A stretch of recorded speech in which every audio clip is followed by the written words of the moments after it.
Welcome to Hustle to Fame. Today we're going to be covering Eminem, aka Marshall Mathers. Eminem's the Marshall. He's the dude that came from the edge of the map, Detroit.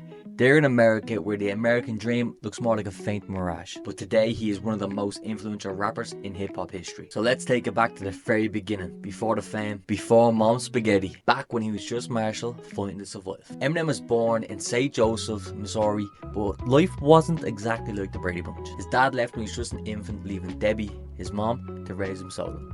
And just like that, young Marshall was shuffled around more than a used mixtape, living in one sketchy neighborhood after another, mostly in Detroit. So here we have Marshall bounce around like a pinball in sketchy neighborhoods, and let's just say his mom, she wasn't exactly winning any Parent of the Year awards. And school wasn't much better. Eminem got picked on and bullied almost daily. Picture a scrawny blonde kid getting into fights and he just couldn't win. The punches didn't only hurt physically, they left scars that would eventually shape into his lyrics. Somewhere in the chaos though, young Marshall has found an escape.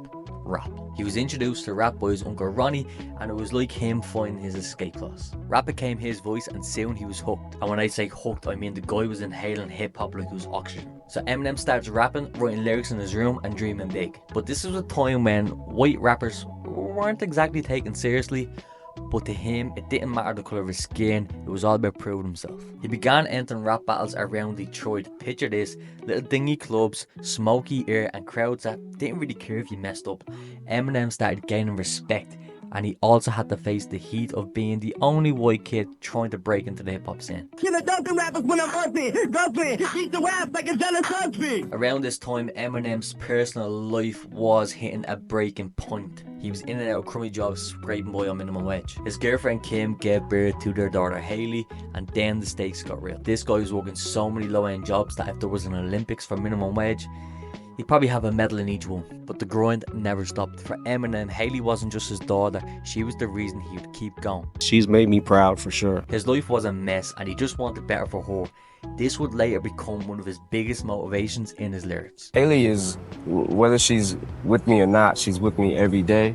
She's always been the driving force for me to stay busy, been my number one reason for fear of failure. In 1997, he dropped the Slim Shady EP, a dark, twisted, raw version of himself. But this wasn't just music, this was therapy in lyrical form, wrapped up in rage and humour, and it caught the attention of none other than Dr. Dre. The man who saved my life, ladies and gentlemen, Dr. Motherfucking Dre. Dre signs him, boom, the Slim Shady LP drops in 1999, introducing the world to Marshall's wild alter ego. This isn't just rap, it's an anti-hero origin story in real time. Cause I rap now. With Dre's production and Eminem's unpredictable edgy style, the album was a massive hit. Eminem wasn't just famous, he was infamous. Media headlines, fans' reactions, backlash, everything. Eminem was unstoppable, but the fame came with a price.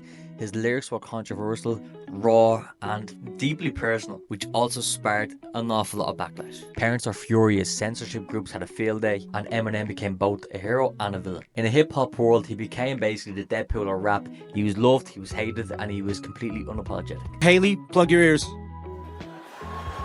Because drugs were fucking delicious. Today, Eminem isn't just a rapper, he's a legend. He redefined what was possible in hip-hop. He's proof that no matter where you come from, it's all about how hard you're willing to hustle. There you have it, the journey from a bully kid named Marshall to a global icon, Eminem. If there's one thing you need to take from this story, it's don't let anyone tell you what you can and can't be. Now that's true hustle to fame. Next time on Hustle to Fame, we're diving into the backstory of another icon who changed the game.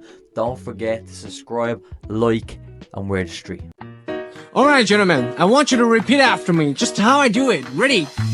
Return.